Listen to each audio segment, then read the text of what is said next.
வணக்கம்ங்க. நாம் இன்னைக்கு பார்த்துக்கிட்டு இருக்கிறது ஆம்பூர் அடுத்த பள்ளித்தெரு கைலாசகிரியில் இருக்கிற ஸ்ரீ முனீஸ்வரன் ஆலயம்ங்க. இந்த பகுதியில் எல்லா ஆலயங்களும் இருக்குங்க. அமாவாசை அன்றைக்கு இந்த முனீஸ்வரனுக்கு மிகப்பெரிய அளவில் ஒரு கூட்டம் கூடுது. வேண்டியதெல்லாம் தரும் முனீஸ்வரன் நம்புகிறாங்க. பாருங்க, உற்சவர் எவ்வளோ அழகாக அலங்காரம் பண்ணியிருக்காங்க. அது இல்லாமல் விஸ்வரூபமாக வாமுனி, செம்முனி, ஜடாமுனி இருக்காங்க.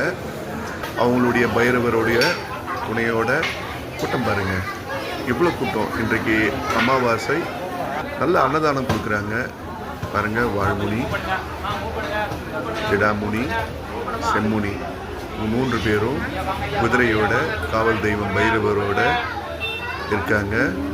கோபுர தரிசனம் பாருங்கள், கூட்டம் பாருங்கள், எவ்வளோ கூட்டம். அமாவாசைனா இந்த ஆம்பூர் அருகில் ஒரு மிகப்பெரிய முனீஸ்வரன் கோவில் மூலவர்.